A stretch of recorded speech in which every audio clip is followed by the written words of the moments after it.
যাক VFS global Dhaka, Chittagong এবং সিলেট এই তিনটা ভিএফএস গ্লোবাল থেকে আজকে কেমন পরিমাণে পাসপোর্ট কালেকশন হয়েছে, কেমন পরিমাণে তারা পাসপোর্টে ভিসাটা পাইছে, রিজেক্ট পাইছে, সেটা আমরা ছোট্ট করে জানার চেষ্টা করি। কিছু সংখ্যক মানুষ আজকে ভিড় জমাইছিল ভিএফএস গ্লোবালে।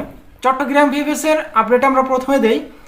আজকে ডেলিভারির সংখ্যাটা ছিল চট্টগ্রামে 45 থেকে 50 জন। এর ভিতরে স্পন্সর ভিসা পাইছে 3টা, এগ্রিকালচার ভিসা পাইছে 1টা, ফ্যামিলি ভিসা পাইছে 26টা। এই 26টা ভিসার ভিতরে বেশিরভাগই 24 এবং 25 সালের জানুয়ারি মাসের কয়েকটা ভিসা নাকি পাইছে। এখানে আমাদেরকে কিছু স্ক্রিনশট দিছে, আমি দেখাইতে পারতেছি না আপনাদের, কারণ এখানে পার্সোনাল কিছু ইনফরমেশন আছে। রিজেক্টের সংখ্যাটা দেখা গেছিল এই চট্টগ্রাম ভিএফএসে প্রায় 23-24 সালের রিজেক্টের সংখ্যা দেখা গেছে প্রায় 15 থেকে 20টা পাসপোর্ট। আর বাকি যারা গেছে family visa, sponsor visa, tourist visa, এই ক্যাটাগরির ভিসাগুলো আজকে ভালো পরিমাণে দেখলাম কালেকশন করে পাইছে। এখন দেখেন সিলেট ভিএফএসে দেখেন আজকে প্রায় 60 থেকে 65-70টা এরকমই একটা সিলেট থেকে কালেকশনের সংখ্যা দেখা গেছে। এর ভিতরে স্পন্সর ভিসা পাইছে 8টা। কি সিলেটে এত পরিমাণে ভিসা দেয় কবে থেকে ভাই? আমার তো বিশ্বাস হয় না। জানি না, আমি নিউজ কভার করতেছি, আমারই বিশ্বাস হইতেছে না। সিলেটে আজকে 8টা নাকি স্পন্সর ভিসা পাইছে। আই ডোন্ট নো এটা কতটুকু সত্য।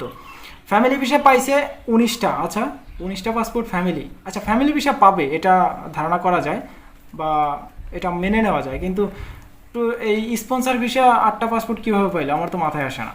এগ্রিকালচার ভিসা পাইছে 2টা, এটা হতে পারে 2টা পাসপোর্ট, এটা এমন কোনো বিষয় না। রিজেক্টের সংখ্যা দেখা গেছে প্রায় 30টা।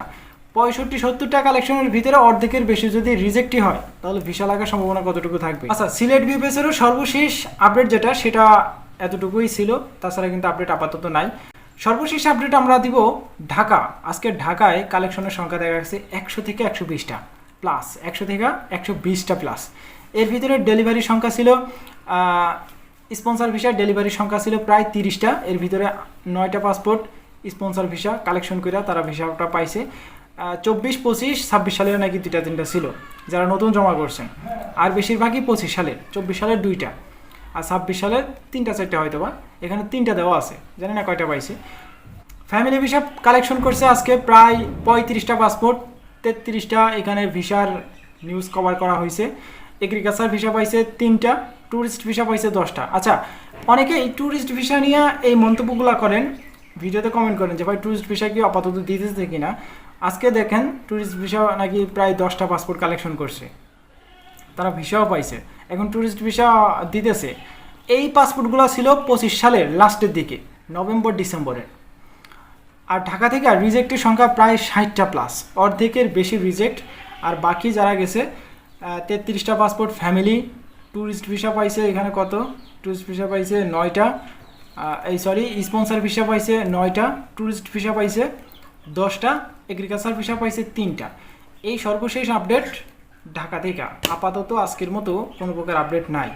এখন অ্যাপয়েন্টমেন্ট বিষয়ক নিয়ে অনেকেই প্রশ্ন করছেন, কমেন্ট করছেন, ভাই নুলাসটা তো পাইতেছে অনেকেই, ভিসাও পাইতেছে, এখন আমরা তো নুলাস হাতে নিয়ে এখনও অ্যাপয়েন্টমেন্টই পাইলাম না, আমরা এখন কি করতে পারি? অনেকেই কমেন্ট করছেন। আচ্ছা, এই অ্যাপয়েন্টমেন্ট বিষয়ক নিয়ে ভিএফএস গ্লোবালের অফিসিয়াল ওয়েবসাইটে গত কয়েকদিন আগে একটা আপডেট দিছে যে তাদের ওয়েবসাইটে সিট খালি নাই, মানে অ্যাপয়েন্টমেন্টে যে আপনাকে দিবে তার অ্যাপয়েন্টমেন্ট দেওয়ার কোনো প্রকার ডেট খালি নাই। এখন তারা অন্যান্য কান্ট্রির কাজগুলো নিয়ে কিন্তু ব্যস্ত আছে, তাই এই ইটালি সম্পর্কিত যে অ্যাপয়েন্টমেন্টগুলো, স্লটগুলো, এগুলো ছাড়তেছে না। খুব শীঘ্রই আপনাদেরকে ধৈর্য ধরার আহ্বান জানাইছে, খুব শীঘ্রই আপনাদের অ্যাপয়েন্টমেন্ট দিবে বলে আশ্বস্ত করছে। এখন ভিএফএস গ্লোবাল হয়তো আরও বেশ কয়েকদিনের ভিতরে একটা আপডেট হয়তো বা দিবে, তারা প্রপারলি একটা আপডেট দিবে অ্যাপয়েন্টমেন্ট জটিলতা নিয়ে। কেননা এখন যেহেতু ভর্তিতে কিছু কোটা রাখছে, তো সেগুলো আবার জমা পড়বে। স্পন্সরের নুলাসটা এখনও সঠিকভাবে ওঠে নাই, ডোমেস্টিক আছে, তো সব কিছু এখন হয়তোবা জমা পড়বে, আস্তে আস্তে অ্যাপয়েন্টমেন্টের জন্য অ্যাপ্লাই হবে। তো সর্বশেষ যে বিষয়গুলো নিয়ে খুব শীঘ্রই একটা সমাধান তারা হয়তোবা ভিএফএস গ্লোবাল করবে। সাথে সাথে যদি একটা আপডেট পাই, সাথে সাথে আমি আপনাদেরকে দেওয়ার চেষ্টা করব। এই ছিল সর্বশেষ আমাদের কাছে ছোট্ট করে একটা আপডেট, তাছাড়া কিন্তু আপডেট আপাতত নাই। এই ছিল আজকের ভিডিও, দেখা হচ্ছে নেক্সট একটা ছোটোখাটো ইনফরমেশন ভিডিওতে। ততক্ষণ পর্যন্ত আপনারা সুস্থ থাকবেন, ভালো থাকবেন। Zahid Majumdar, Italy news, Majumdar from Europe, Majumdar from Italy, এই 3টে ইউটিউব চ্যানেলে পাশেই থাকবেন। আল্লাহ হাফিজ।